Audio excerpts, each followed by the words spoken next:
So this is Milwaukee's M18 pole saw, model number 49162720. It's a part of Milwaukee's quick lock system, and so far I've bought the weed whacker, which came with the power head and hedge trimmer attachment, along with the 3-foot extension, and this 10-inch pole saw, which comes with the maintenance wrench and hardware to mount the handle.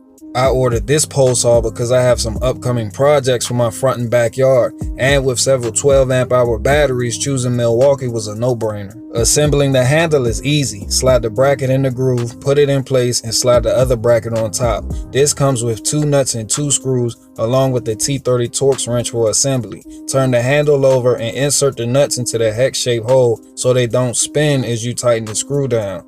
To connect the attachment to the power head, match up the 2 arrows and push inward. You'll hear a snap sound letting you know the gear is connected, then turn the knob to eliminate any play between the 2 joints. For removal, loosen the knob, press the button, and pull outward. I also like how the reservoir is clear so you can see the level, and I'm using the Echo brand barn chain oil that I got from Home Depot. And this tool has 2 speed settings. Here's how it sounds on low.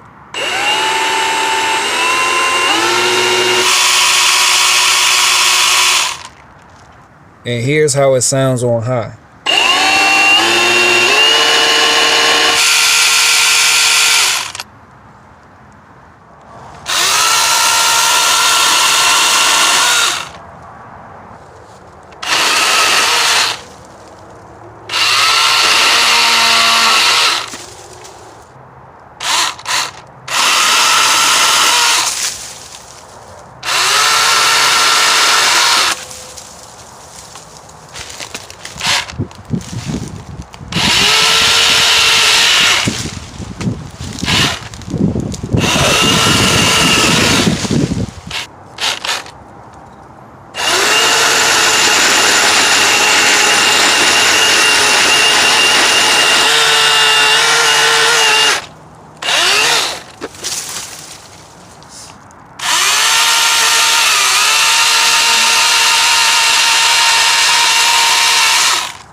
Now, I did buy the 3-foot extension, which comes with the shoulder strap, and even though it feels sketchy, it does get the job done. Till next time, y'all stay tuned.